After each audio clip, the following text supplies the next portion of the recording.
How many men can drop what's important to them, what they believe, and serve a power that they haven't seen? Give up their life, all the things that they have and do and believe, and giving your time to the Most High. I don't have free time no more.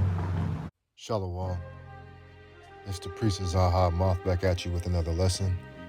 And I pray this lesson is edifying to the lambs, the sheep of YAHAWAH BAHASHAM, YAHAWASHI BAHASHAM, YAHAWAH and double honors, to the elders, apostles, and bishops of Great Millstone, and like-minded brothers who's teaching the same doctrine. Shalom to the THAWADAH while the AHCH.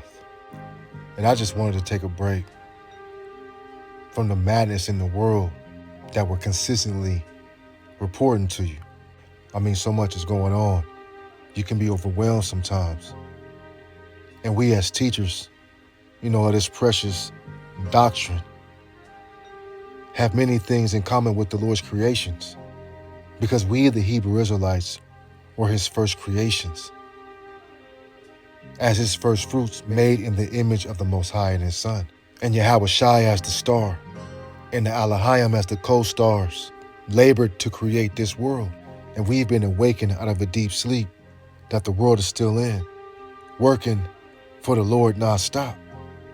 And the Lord creates animals, insects, right? And their whole purpose in life is to work.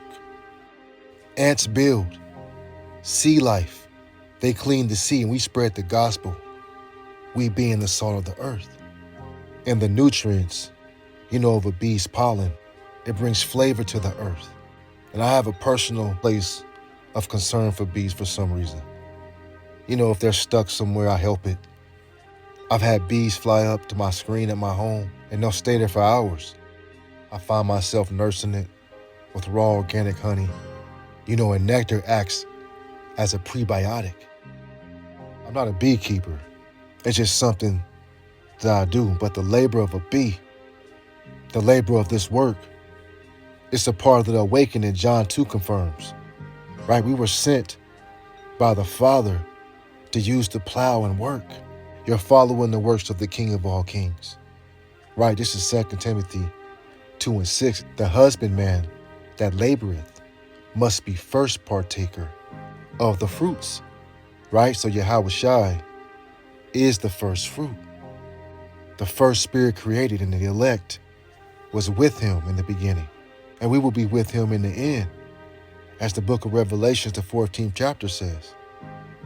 All right, I'll get it. This is Revelation 14:4. It says, "These are they which were not defiled with women, for they are virgins," which means they weren't defiled with false doctrines and the things of this world. "These are they which follow the Lamb, whithersoever he goeth." These were redeemed from among men, being the first fruits unto God, unto the Lamb. The elect redeemed being the first fruits of the Lamb. And how does a fruit get its flavor? Life that was created with the Elohim, right? The application of his creations. It has a considerable correlation with his elect. Even tree saps can be used, for tinctures and fragrances that brothers use. We make oils. It's all from the earth. Sirach 38 tells us the Lord created all this, and he uses his bees, for many of these functions. This is Sirach 38:4. The Lord hath created medicines out of the earth, and he that is wise will not abhor them. Right, so you will not avoid them. You shall use them. He created medicines from the earth, and his bees pollinate many of them. That's one of the jobs and one of the duties, right? In the tabernacle of the elect, the job is to spread and to distribute this word, to forward it, which is a form of, pollination. Reminds me of Ezekiel 37, when the dead were made alive in the spirit as a bee that brings forth the sweet fragrances of a flower. And it just outlines the blueprint of the Lord's design. He is complete control of all things. He controls every little step you take. Man's going all the way of the Lord, so we are programmed to follow him. Just like the Lord's 2/3 are programmed to follow the prince of the air. Esau is programmed to be the wicked. So a bee and the elect have a direct correlation because of the works A bee is programmed to do the function of why it's born. It doesn't fly off and just do its own thing. It's loyal to the hive, loyal to its queen, and we're loyal to our power, who's the King of Kings. You know, there's many kinds of bees. Some even come out of tribes. Did you know that? For example, the stingless bee is from a tribe just like we are from the 12 tribes of Israel. All right, it says the description, social bees found in tropical regions like Central and South America and Australia. Okay, haven't we been scattered into those regions? Israelites in tropical regions, Central America, South America, the Aborigines of Australia. We've been scattered into those different regions. And being that this particular bee is stingless, it does the function that the Lord designed it to do, but it's basically harmless. Well, we as his servants, the prophets, priests, okay, teachers and brothers, we have been sent to perform his will in all his works, and we're compelled to be harmless as well. Let's get the scripture in Matthew the 10th chapter. This is Matthew 10 and 16. Behold, I send you forth as sheep in the midst of wolves. Be ye therefore wise as serpents and harmless as doves. We are sheep in the midst of wolves, wise in knowledge and wisdom, but harmless. Because we're not in Jeremiah 16 yet. We're still fishers, not hunters. We're here to feed and nurture the sheep, providing spiritual food that the spirit can dine on daily by the way of this word. Man can't live by bread alone.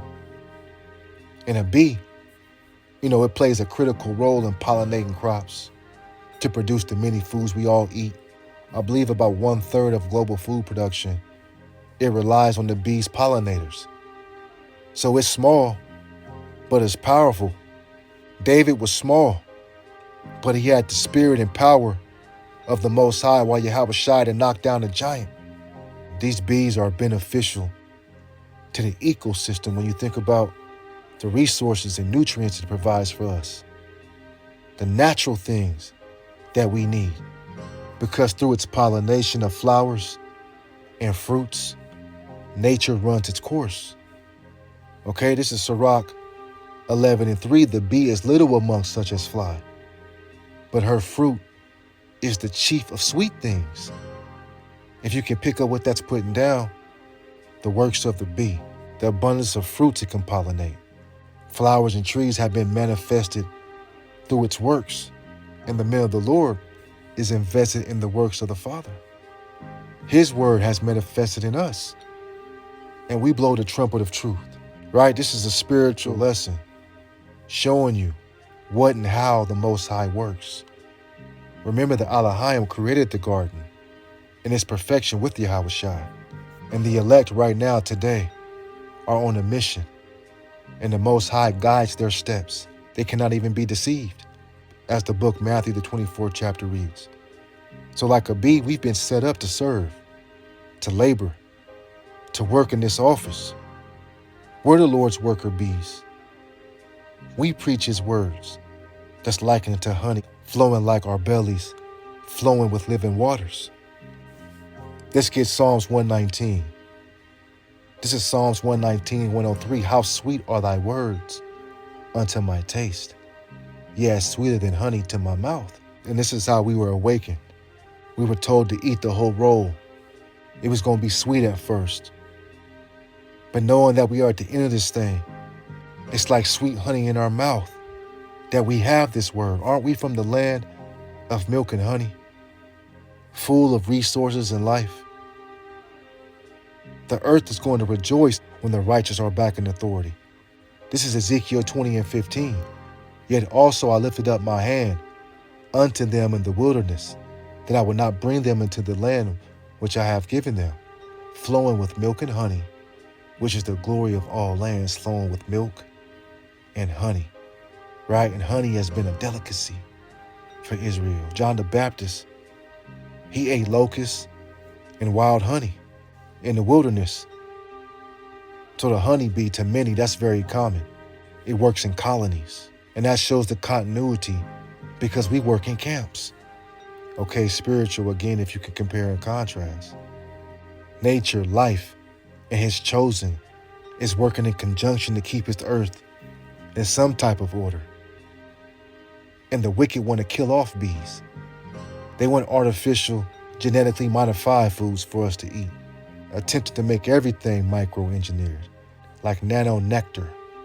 That's wicked. When the natural use is already perfected. The bumblebees, the honeybees, the worker bees. There's even carpenter bees, just like YAHAWASHI.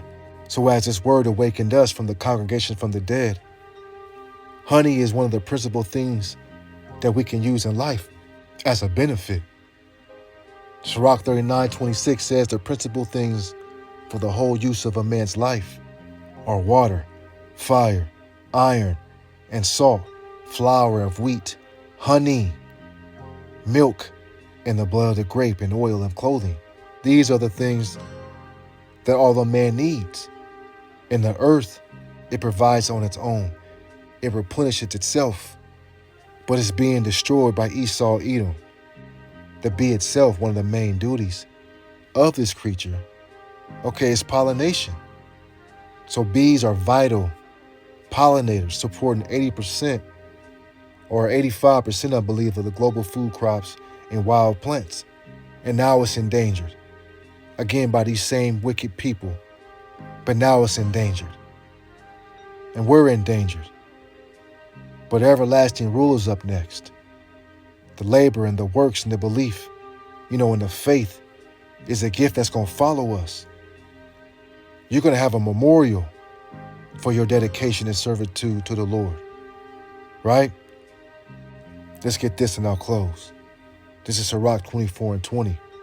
For my memorial is sweeter than honey, and my inheritance than the honeycomb. Right, the elect, the memorial, is going to be everlasting. So I pray this lesson was edifying to the elect of Yahawah BAHASHAM, YAHAWASHI, BAHASHAM HaRakakwadash. This is the priest Azan Ha'amath, Abba Babal Shalom.